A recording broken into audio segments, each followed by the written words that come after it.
ഞാനിന്നിവിടെ ഉണ്ടാക്കാൻ പോകുന്നത് കോളിഫ്ലവർ നമുക്ക് മുക്കി പൊരിക്കാൻ വേണ്ടിയിട്ട് പോവുക. പക്ഷേ എനിക്ക് ആദ്യം വീഡിയോ എടുത്തൊന്നും കിട്ടിയില്ല. ഈ മാവ് ഉണ്ടാക്കുന്നത് എങ്ങനെയാണെന്നൊക്കെ ഞാൻ വീഡിയോ എടുത്തിട്ടുണ്ടായിരുന്നു, പക്ഷെ അത് കിട്ടിയില്ല എനിക്ക്.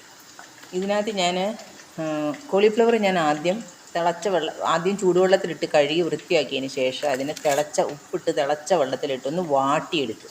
എന്നിട്ട് കോരി മാറ്റി വെച്ചു, വെള്ളത്തിൽ നിന്നെടുത്ത് കോരി മാറ്റി വെച്ചു. അതിന് ശേഷം ഈ ബാറ്റർ ഉണ്ടാക്കി.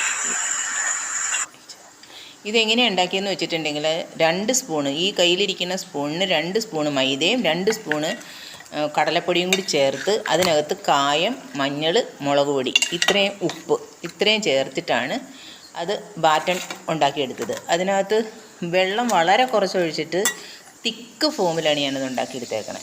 വെളുത്തുള്ളിയും കരിവേപ്പിലയും കൂടി ഒന്ന് വറുത്ത് കോരാം നമുക്ക്. അതിനകത്ത് നേരിയതായിട്ട് ഉപ്പ് പുരട്ടി കൊടുത്തിട്ടുണ്ട്, വെളുത്തുള്ളി ഒന്ന് ചതച്ചിട്ടുമുണ്ട്.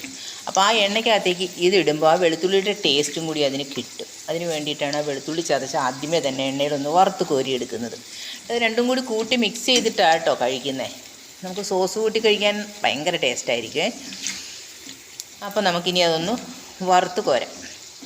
ഇത് നന്നായിട്ടൊന്ന് വറന്ന് വരണം. വറന്ന് വന്ന് കഴിയുമ്പോഴത്തേക്കും അത് കോരി മാറ്റിയിട്ട് വേണം നമുക്ക് കോളിഫ്ലവർ ഇട്ട് വറുത്തെടുക്കാനായിട്ട്. കോളിഫ്ലവർ കുറേശ്ശെ ഇട്ടാൽ മതി കേട്ടോ.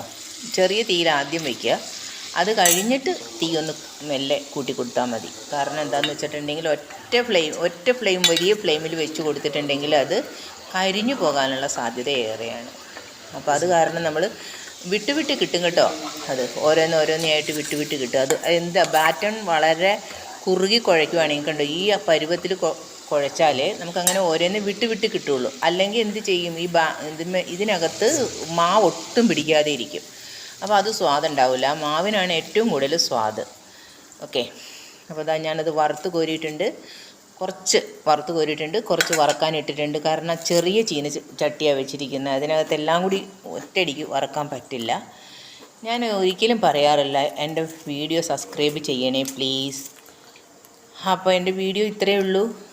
നല്ല ടേസ്റ്റിയുള്ള ഒരു പലഹാരമാണ്, ഉണ്ടാക്കി നോക്കണം. ഉത്സവപ്പറമ്പിലൊക്കെ നമുക്ക് കിട്ടൂലേ, അതുപോലെ